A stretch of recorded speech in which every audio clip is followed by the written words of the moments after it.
Hi guys, this is Andrew with rockclass101.com and welcome to live lesson episode number. So I wanted to let you guys know that every second Monday of the month at 7 p.m. Eastern, we're going to be live streaming a lesson over at rockclass101.com. Now these live lessons are going to be hosted by Matt Dahlberg, and each month the topic will be different.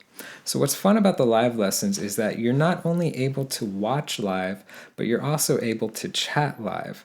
So you'll be able to chat with Matt and other Rock Class 101 members. So for more information on how to tune in, click this link right here or go to the site rockclass101.com and do a search for live lessons.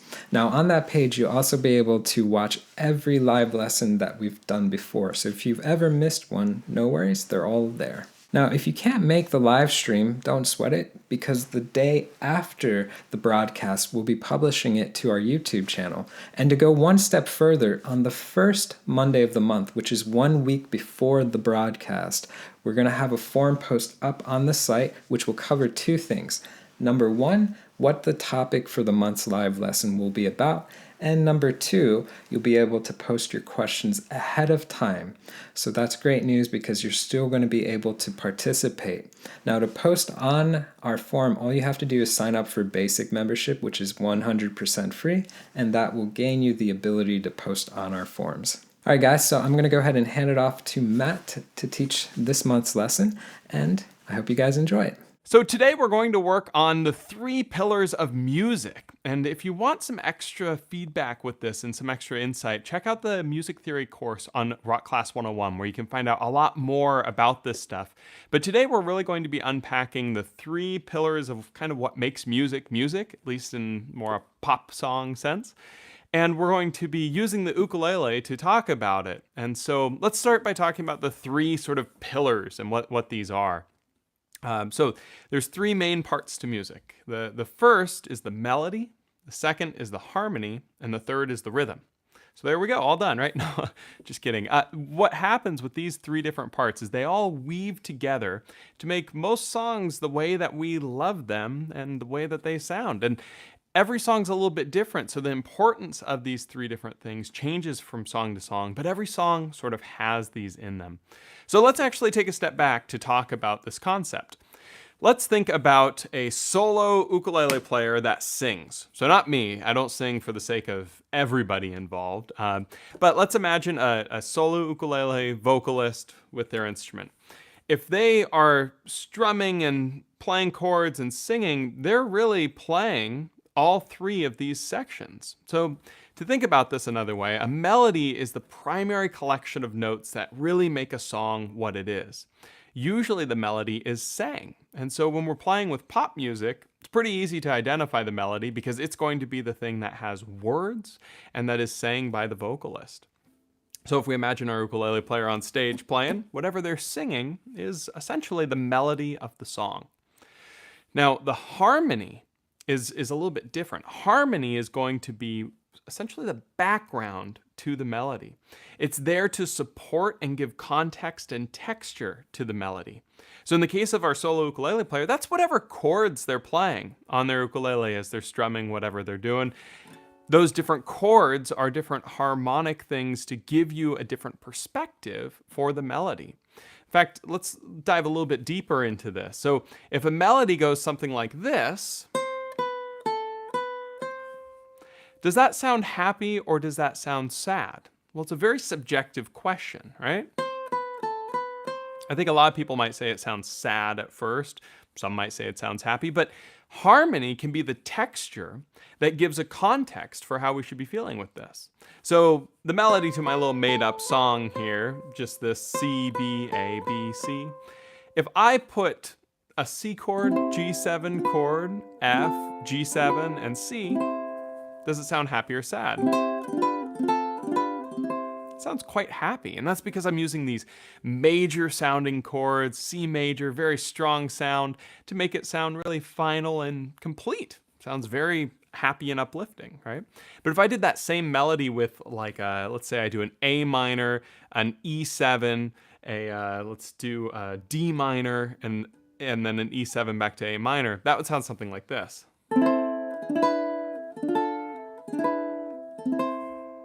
That, on the other hand, is quite sad, isn't it? Right? The melody was the same on both of them. There is no difference in those two melodies. It's still just going. But the harmony made the entire soundscape change, because that's what harmony is there to do. It's there to embellish on and create context and an environment for the melody. Another analogy to this that I actually really like is, imagine a movie, right?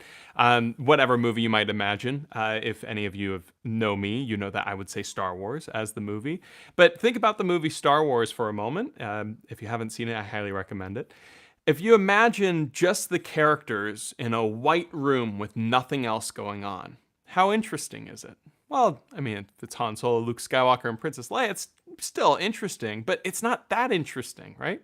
You think of those characters as the melody to a song. If they don't have any background, any thing that they're interacting with, it's just the characters or just the melody. Now, on the flip side, if they're aboard the Death Star or running around the forest moon of Endor or whatever it is, with these big, beautiful backdrops giving them different environments to interact with, well, that makes it even more entertaining. And it's the same concept with harmony. The harmony there is there to give a backdrop to the melody and give some context so that it can sound even bigger and fuller. Some songs rely more on their harmony. Some songs rely more on their melody, right? And that can be made back to films. You know, if you think about some big summer blockbuster movie, the characters might not be great, but it's big and beautiful and looks amazing, right? Well, some songs are all about the harmony, all about the chords and the textures in the background, and the melody is kind of just there, right?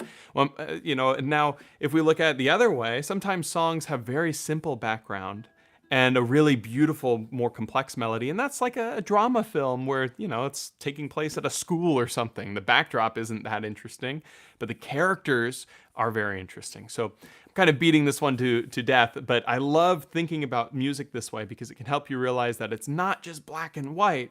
There's the various shades of how you want to color your sort of song. So that's two of the parts, right? That is melody and that's harmony.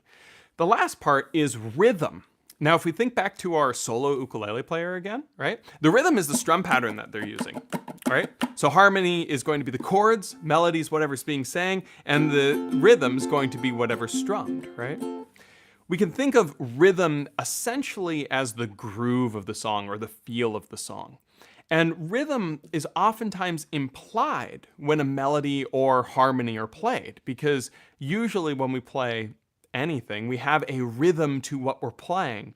And so it's kind of hard to play the melody or the harmony without a rhythm already there. So we spend less time thinking about rhythm as its own entity, just because we're usually working on it with the other two, the melody and the harmony. But it's still very important. It's still really equally important to the other two. So now that we have this little analogy of a solo ukulele player playing on stage and singing, we've got these three parts sort of clearly defined.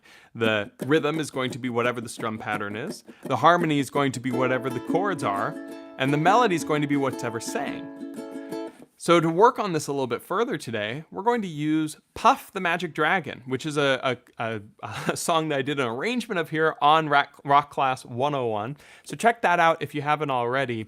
But it's a fairly straightforward melody, harmony, and rhythm when you think of it as somebody singing it. So I'm not going to sing it because, again, for the sake of everyone else, but my mom used to sing it to me growing up all the time. And if I just were to start playing chords, I would say the words instead, right? And go like, Puff the magic dragon lives by the sea and frolics in the autumn mist in the land, right? You can hear how it sounds like the song other than me saying the words instead of singing it.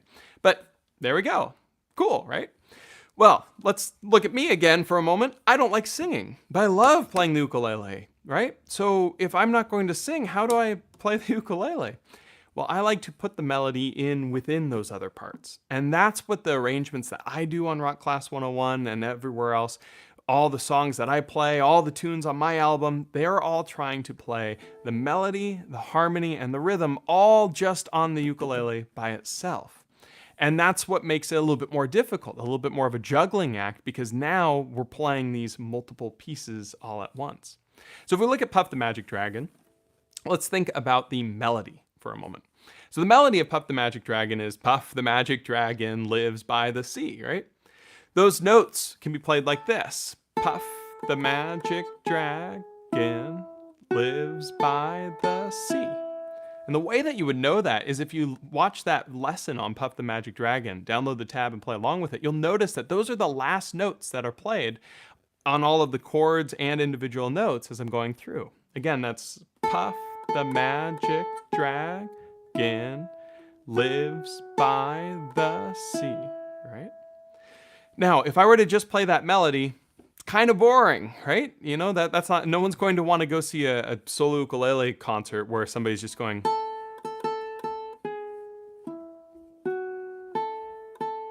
Because there's no harmony and rhythm with the harmony going on there, right? So now let's look at the harmony of Puff the Magic Dragon. Well, the harmony is going to be an A chord for Puff the Magic, and then a C sharp minor chord, Dragon, and then a D chord, lives by the, and then an A chord again, C. Those chords are the harmony to the song. Now, I can start to splice these in together, right? And that's what happens with the first run through of Puff the Magic Dragon. What I do is I put the chords in underneath the melody. And the way that that is approached is making sure that the melody note is higher pitch and the last note that's played on the ukulele. Because if it's not those two things, it gets sort of lost and you don't hear it prominently enough. If we go back to the film analogy again, right? If you have this big high octane action scene and you can't actually keep track of your heroes or whoever you're following, then it doesn't hold much weight. You need to be able to see where that character is, no matter how incredible the backdrop is. You want to make sure that you know where your main characters are. In this case, it's the melody, making sure that you know where it is. So here's what it sounds like with melody and harmony played. It'd be something like this. Puff the Magic Dragon lives by the sea. Now you'll notice that that is the beginning of the arrangement of Puff the Magic Dragon. I've got my harmony now at the beginning of each measure with my melody going throughout. Pretty cool, right? But that doesn't have any real rhythm to it. I mean, there's rhythm to Puff the Magic Dragon, right? If I play those notes in some random way like this.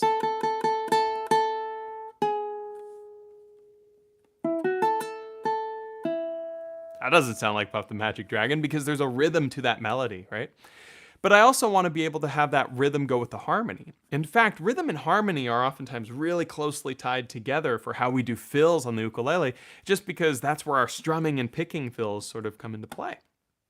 So if we wanted to add some harmony, well, if I were to strum Puff the Magic Dragon, if I were just doing like a down, down, up, down, down, up, down, up, and singing with it, right? Puff the Magic Dragon lives by the sea. There's a problem. Sometimes I'm strumming when I'm not singing, and sometimes I'm singing when I'm not strumming. And that doesn't work very well when we're trying to do it all at once. It works great if you're singing and strumming, but it doesn't if you're trying to do it all at the same time. So what we do is we move the rhythm notes to be alongside the melody most of the time, with the occasional rhythm taking place to fill between moments. So that might sound something like this, where we go, Puff the Magic Dragon. Now, I just did the first two bars there because they're really great examples of the two different styles that we have. Actually, James Hill just did a really great video on this, and so I won't use the terms that he was using, mainly because I don't remember them right now, but it's fantastic, and check it out if you haven't already. But it's talking about the two different types of arrangements. When you're playing chord melody, when you're playing the chords, the harmony, and the melody at the same time, you either have the chords and the harmony, or the chords and the melody, the sang line and the harmony at the same time, which would be something like this, where we have Puff the Magic. You can hear chords and melody at the same time. Or you can have it where the melody and the chords are offset from one another. For instance, if I play drag and then the little chords, again, chords. The chords there are in the background as filler, background harmony, versus being interchanged with it. So these first two bars are just such a great example. And by first two bars, I mean of the second A sections, bars 11 and 12 of Puff the Magic Dragon. But if you listen, Puff the Magic Dragon, and then it goes, live by the sea. and frolicking the right? All this stuff that I'm doing here is weaving the melody and the harmony together. The lyrics, the saying parts, as well as the chords, right? Because really that's what it is. Melody is lyrics, things that are sang. Harmony is chords and other things in the background. And remember, rhythm is the groove or the feel. So if you're playing the song, you're probably already using a lot of the rhythm. And it can be defined as a strum pattern or a picking pattern or whatever else. And some songs have a stronger rhythm, and other songs have stronger harmony, and others have stronger melody, and they all kind of vary. Most tunes that we play here are kind of what I define as pop music. And when I say pop music, I don't necessarily mean new music, even though that's kind of what it means. I actually mean, things that have a voice and instrumentation in the background, right? So anything done by the Beatles to, Billie Eilish, it doesn't really matter. It's going to have that same sort of context, right? Where somebody's singing the melody, an instrument is doing harmony in the background, usually drums or some sort of percussion doing a rhythm, right? If you're playing Bach, a lot of these things that we're talking about don't work as well. You get into concepts of counterpoint, which is almost like a melody harmony hybrid, and that's really not applicable to this right now, but it's all built on the same stuff, which is kind of neat. So what you can start practicing is you can try figuring out what the melody of a song is, what the harmony of a song is, and what the rhythm is. And the way that you can translate that to the ukulele is the melody is what you sing, and you can try to pick out those notes that you sing to. The harmony is the chords that you play, and the rhythm is the strum pattern to give the groove. So some of my favorite examples of songs that kind of, skew one or the other. A song that's really harmony driven, I think, is Back in Black by AC/DC. That whole...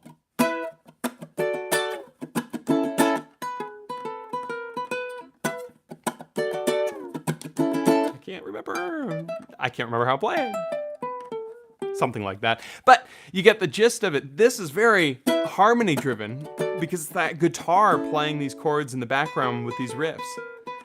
And then when the vocalist comes in, I'm back in black, I hit the sax, whatever it is, it's a character that's good, but it's kind of the summer thriller. It's all about the stuff in the back in black, pun intended. It's all about that harmony. Kind of cool, right?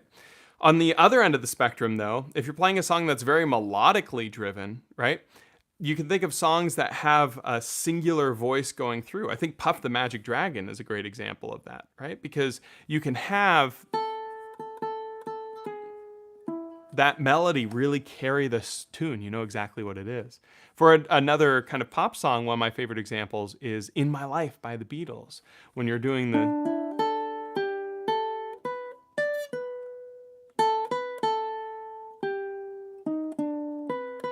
love that tune. It doesn't need a lot with the chords. It can have very basic harmony.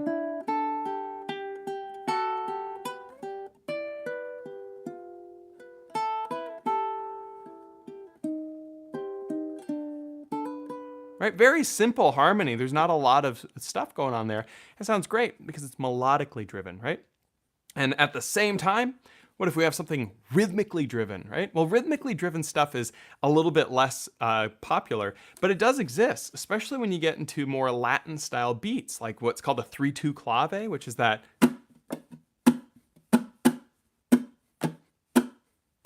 which is like I Want Candy, right? That whole sound.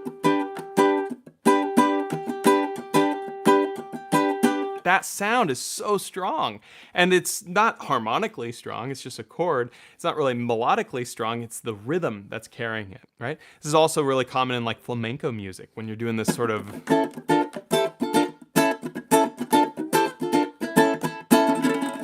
that sort of sound is very rhythmically driven, and that's kind of neat too, right? So those are three different examples that kind of go more towards one of those areas, and different songs do different things.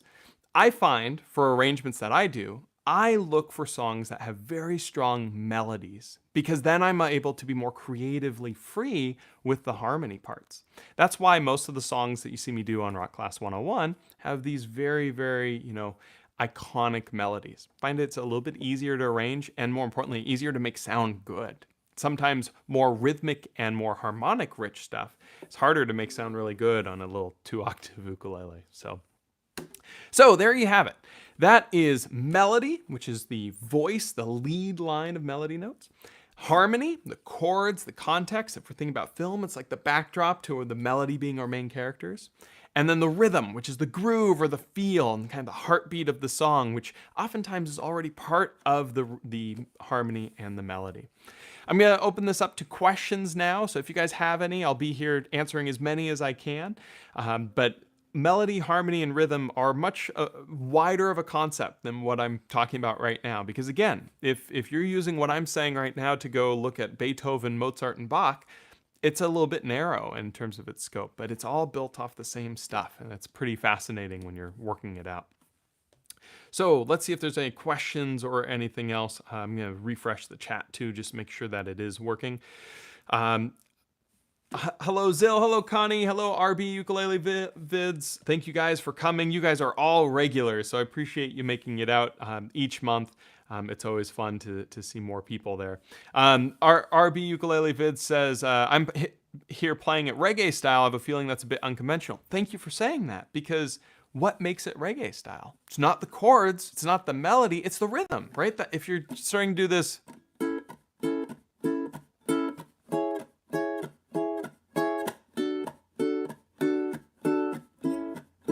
it sounds like reggae now. Why? Because reggae is very rhythmically driven, and by using a reggae beat or rhythm, you can make it sound reggae. Pretty cool, right?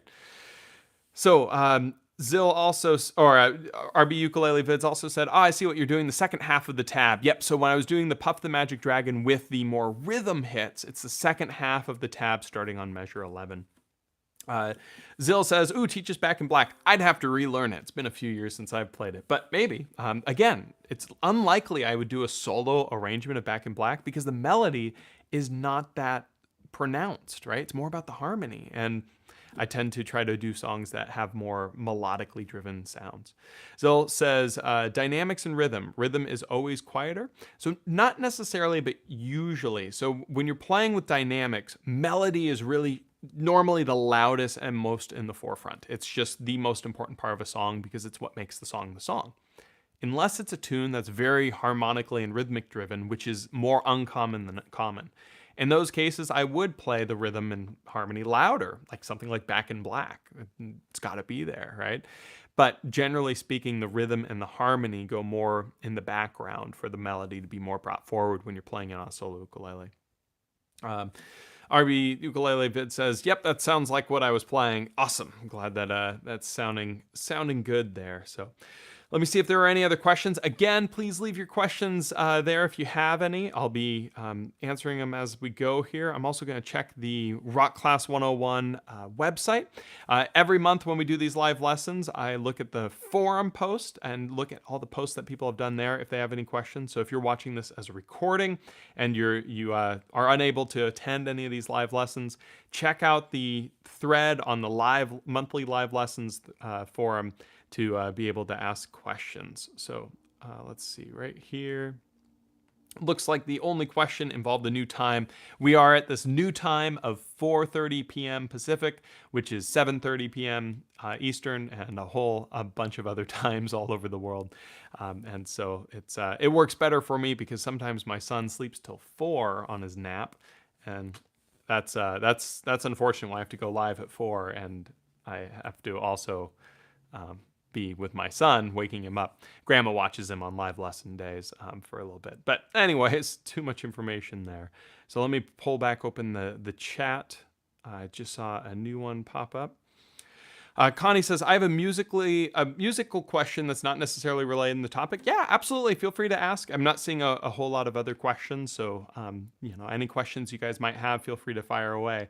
It's hard to not be relevant to melody, harmony, and rhythm, though, just because that's what makes up music. So can you explain how phrasing fits into playing better? So that's a fantastic question and a pretty loaded one too, just because phrasing is a very broad sort of concept. But if we actually tie it to what we're thinking of with melody, harmony, and rhythm, phrasing is usually going to be more melodically based.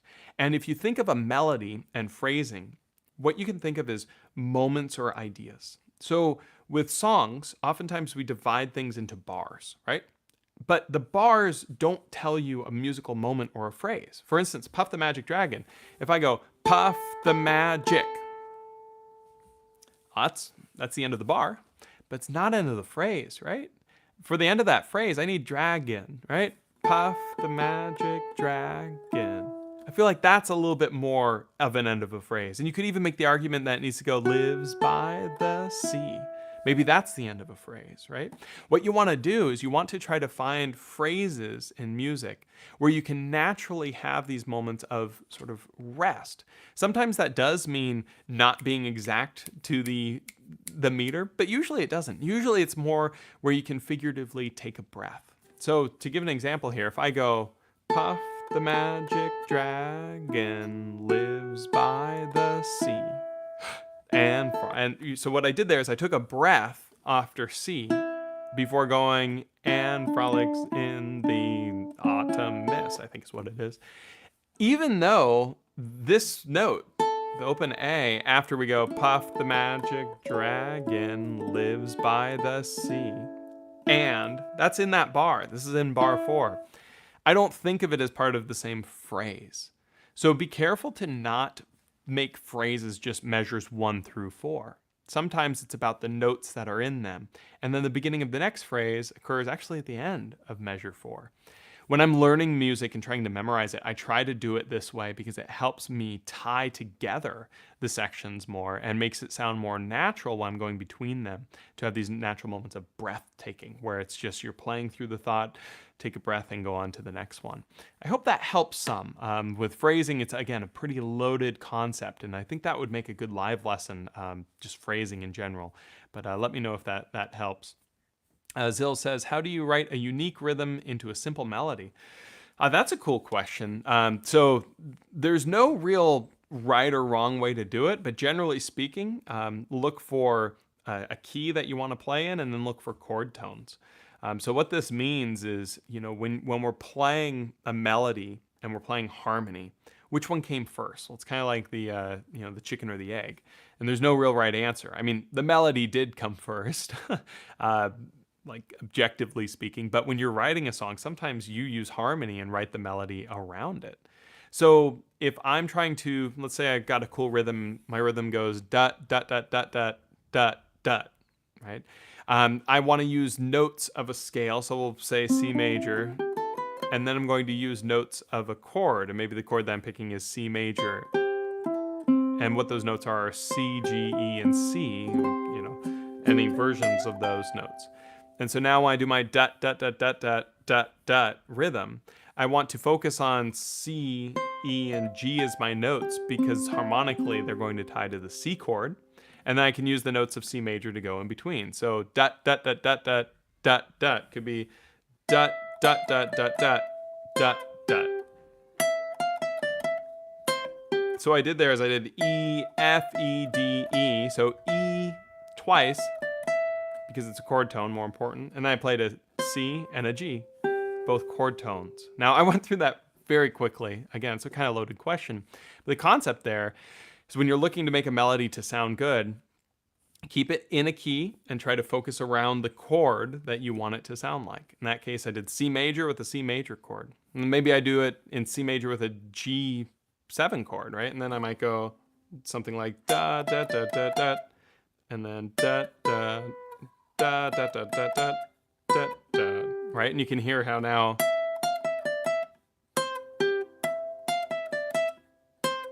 same rhythm with both these lines.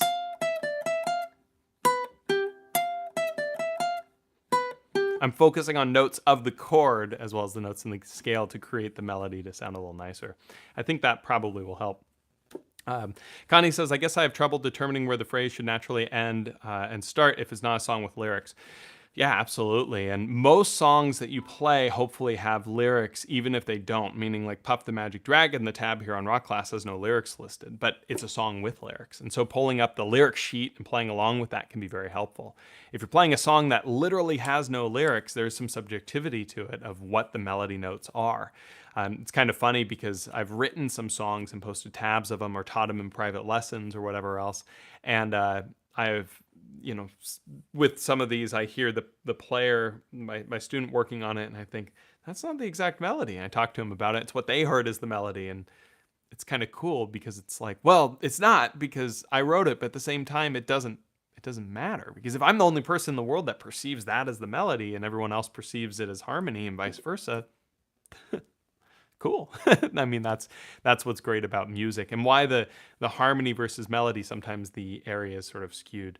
So what I would recommend is if a song doesn't have words, like you said, like Lagrima, which is what you're working on right now, sing the melody without words. Use do's, for instance, or lose.